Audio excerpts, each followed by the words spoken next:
doesn't make sense to buy a home right now in California at all. Yeah. If you could buy $1 million house and your mortgage is going to be what, $8,000 a month right now?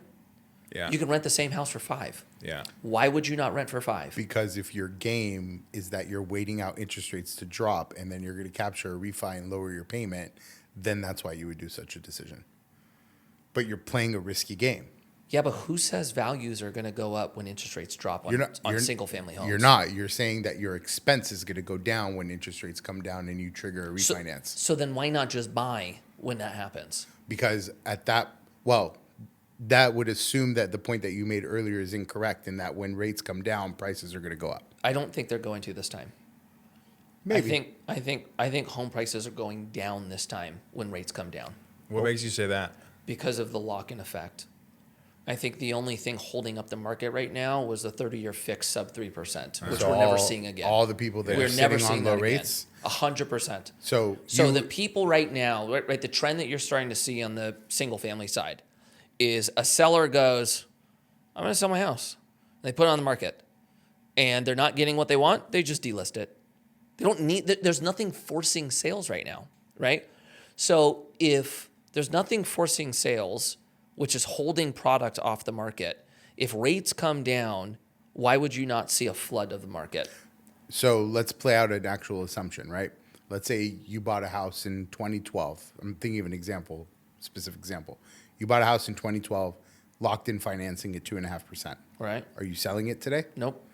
Interest rate high is way too high, right? You're going to sell your 2.5, go buy it at No. 7? Not happening. No, but the Are you closer. selling? Wait, hang on. But are you selling at a 5? No. Are you selling at 4.5? If my loan's at 2, 2.5. I'm selling at I'm a seller at 3.5. Do you think rates are going to go down to 3.5? No. So then you're not going to sell.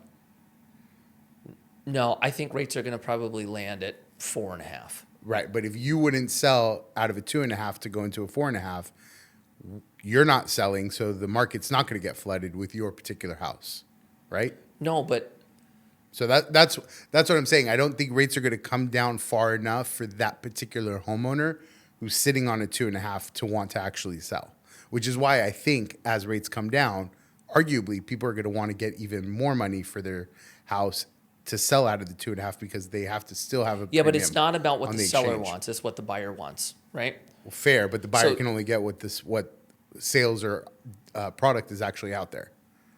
Yeah, but okay. I guess I'll explain the way I'm looking at it. When rates went up in 22 in Southern California, what happened to home prices? Go ahead. They went up. They did not go down. We saw an inverse happen, which is not normal.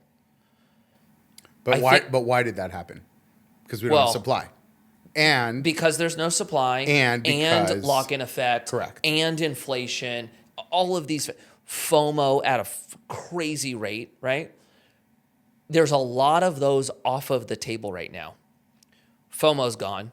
This next generation, I think, could care less. Like they're done with it. Inflation's gone.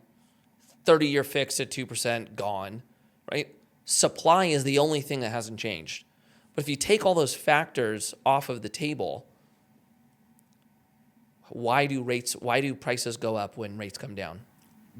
because I think that's the natural process by which the cycle goes. It is, but we're not in the natural process. We're yeah. coming out of the unnatural process. We are not going to be as affected by that natural process as other markets that are in equilibrium on supply and demand.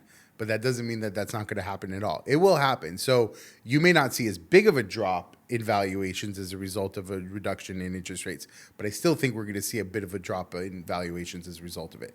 And so, you think there's going to be a drop in valuations when interest rates come down? I think it just, let me rephrase. You sound like you're on my team now. No. Sorry. So I just word misspoke. salad you on my team. Rates are on going to my come team? down. The prices, I think, are going to go up a little bit, Oh. and I think that's going to be because more buyers will re-engage into the market as a result of it. That will cause sellers to want to potentially sell, and you'll see more activity happening as a result of it.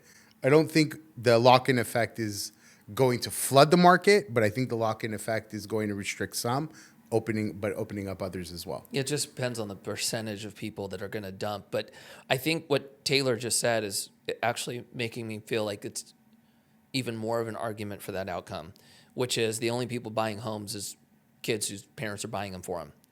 we're going to hit a point where there's just no buyers to afford it. Correct. If we don't build more.